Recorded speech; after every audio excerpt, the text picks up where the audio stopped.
So sa inyo mga kapobre,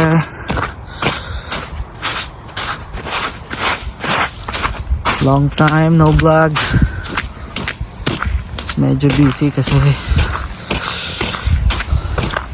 dami ring trabaho araw eh.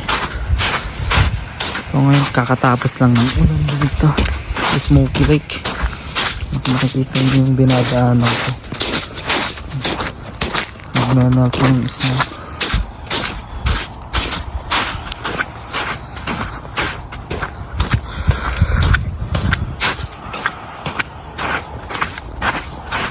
Pupunta muna ako ng post office tsaka ng bangko. Withdraw muna tayo ng pera at mamimili rin siguro ako ng stock sa bahay. Naka-winter boots ako, hirap maglakad pero hindi naman siya madulas kasi medyo nagme-melt yung snow eh. Mas nakakatakot maglakad kapag black ice. Kung nga lang medyo mas mabagal yung paglalakad mo kasi slushy yung road. Ay, araw. Kakatapos lang ng ulan.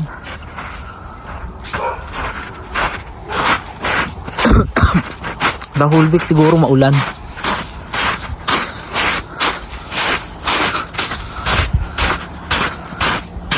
Pero medyo pa-spring na kaya maganda na yung panahon mga kapobre.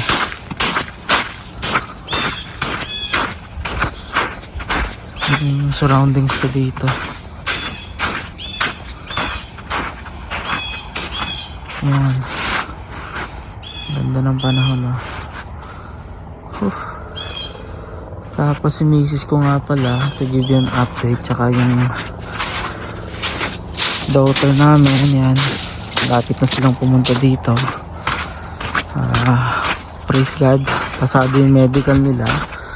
Tapos 3 days ago nag-request na ang IRCC ng passport nila for visa stamping. So napakagandang mission para sa amin. So siguro mga maximum ng 1 week i-return na yung passport nila with stamp.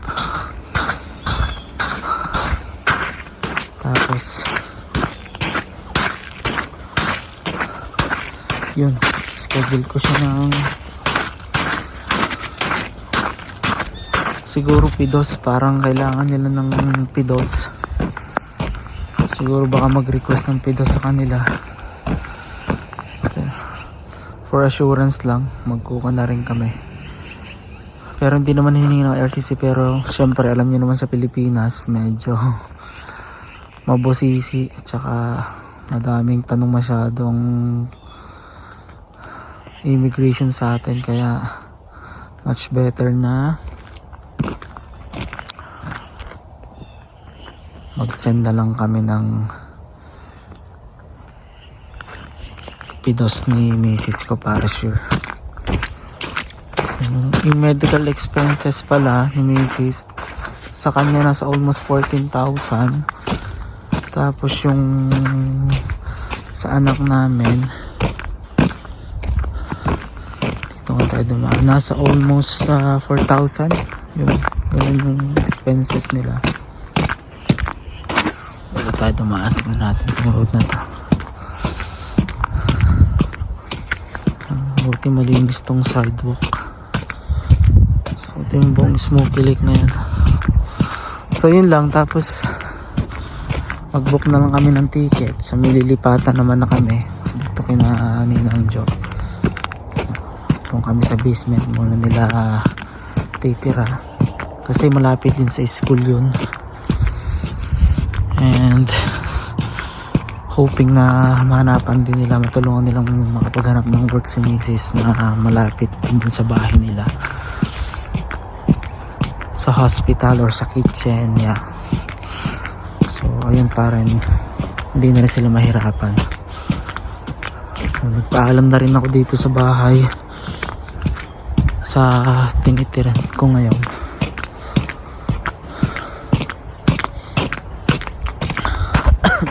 Sabi na ako sa kanila na baka April or May yan, lumipat na kami.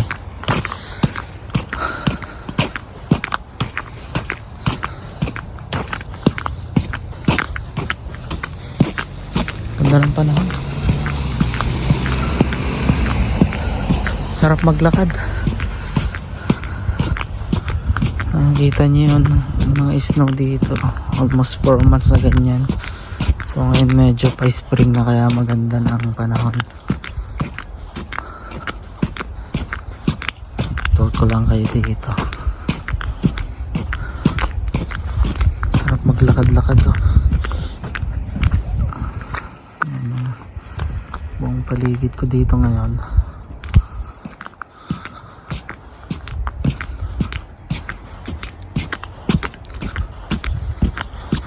Yun, tapos yung PR application ko wala pa siyang update. So magwa 1 month na siya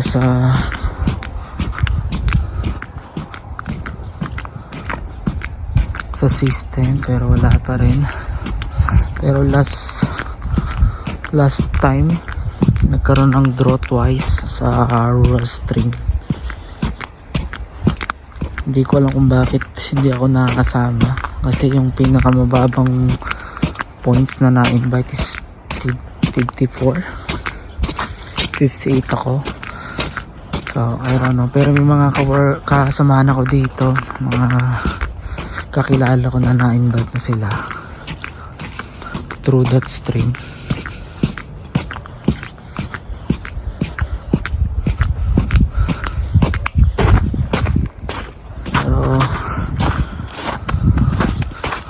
Hoping pa rin, kasi matagal pa naman ang expiry ng aking work permit, pero much better na ma-invite ka na as soon as possible, kasi almost 1 year din yung hihintayin mo for approval of your PR. At least yung endorsement letter din, kasi kailangan nyo kapag mag-a-apply ka ng permanent resident, at kung gagamitin mo yung rural stream, nagpo-provide naman yung community ko dito, yung Smoky Lake.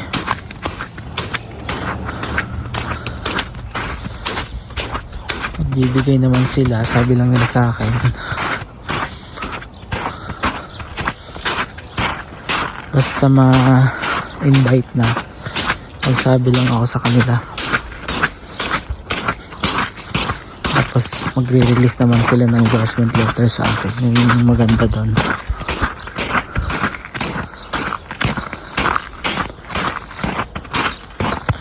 Grabe yung paligid ko.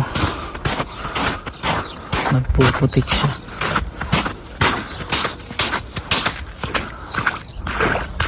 Wow.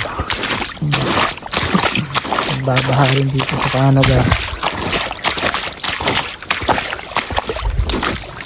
March, April yan. Medyo baha dito.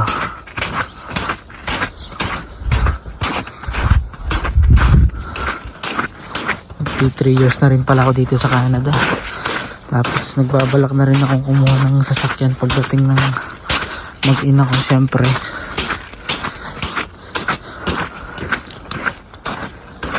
Kailangan yun. Gusto ko rin silang may pasyal dito. Grabe yung kotse lumubog, no?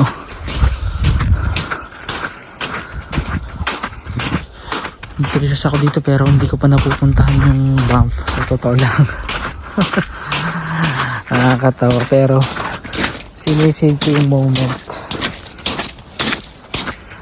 Gusto ko sabay-sabay namin ma-experience yun, kaya niyayakag ako ng mga ka-work ko, mga kaibigan kong Pilipino.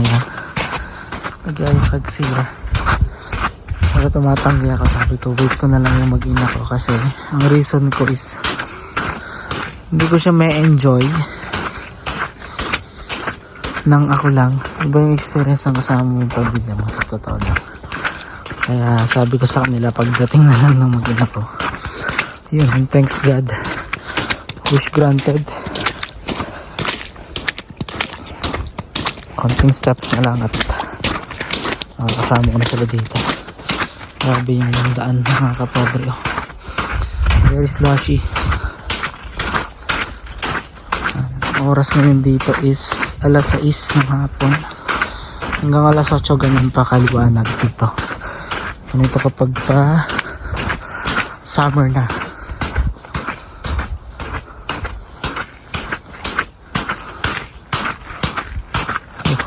Sarap maglakad. Tapos mag-request pa ako ng day off noon. Pero kinusap ko na yung ka-work ko na kukunin ko yung mga working days nila, tapos papasukan ko yun. Tapos pag tinimisis ko, sinabihan ko sila na ako naman mag-day off para tuloy-tuloy pa rin yung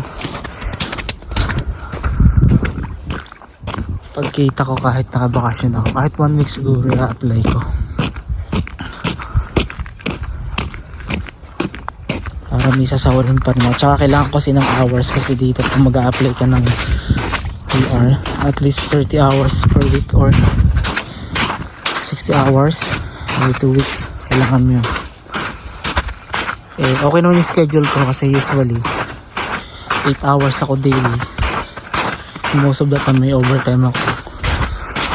30 minutes to 1 hour. So yun, nakaka 80 hours naman ako every 2 weeks. Yun yung maganda.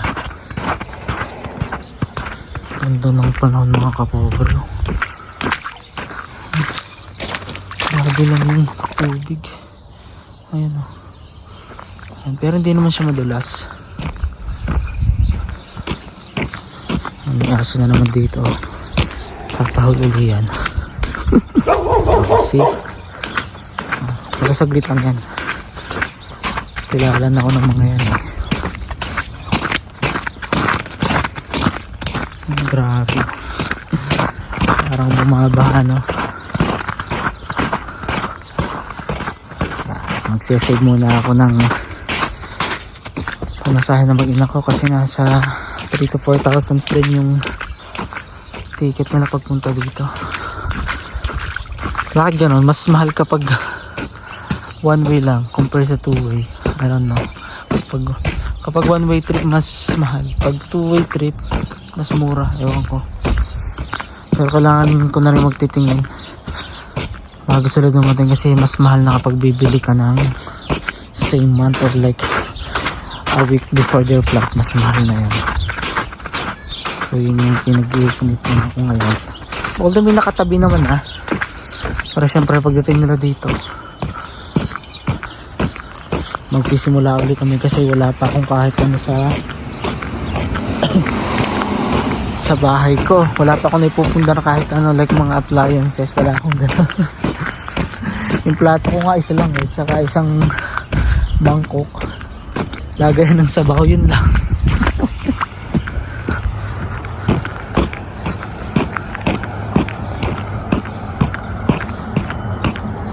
So pagdating pa lang nila dito, wala akong TV, laptop ko lang yung ginagamit ko, yun lang.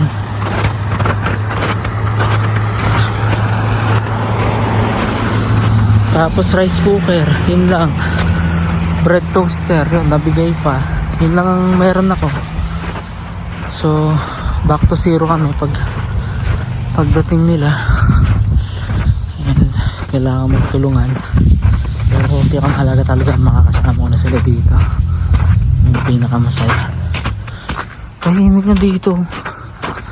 Kasi yung mga tao dito, ang tahimik nila. Malamig pero hindi na ako naglagay ng gloves. Pero malamig.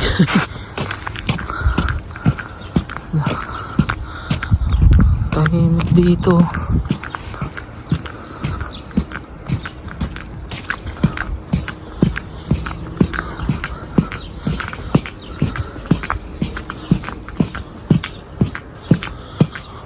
Nag-iisip ako kung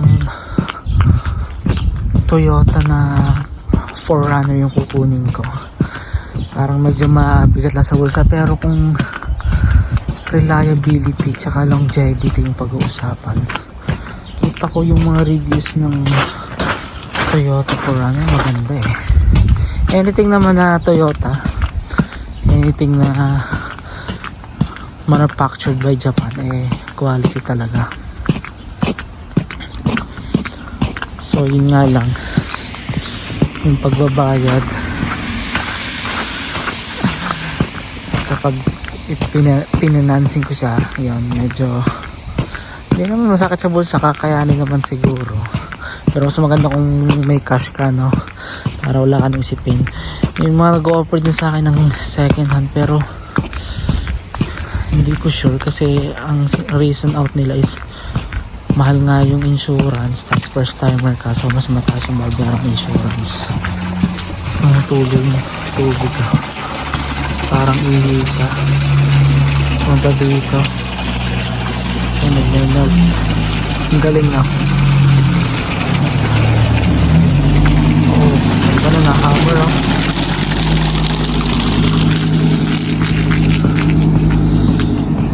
Pero on the other hand naman, sabi ko nga, kung bibili ako, gusto ko one time purchase na lang, na sure ball, na hindi na ako bibili ng pangalawang sasakyan. Yun nga lang yung cost, yun lang yung magmamatter. Ganda ng paligid ko mga kapobre, oh, yan. Tahimik ngayon. And it's weekdays.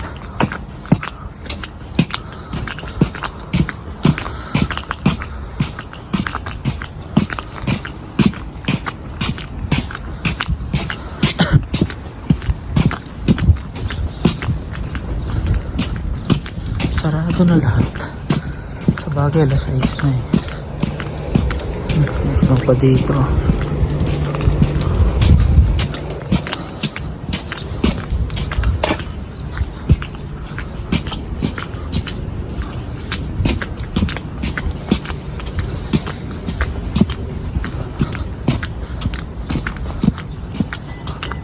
So yun lang, punta muna ako ng post office tapos bangko, tapos mamili na rin ako. In-update ko lang kayo mga kapobre. See you na lang ulit sa mga susunod ko pang vlogs.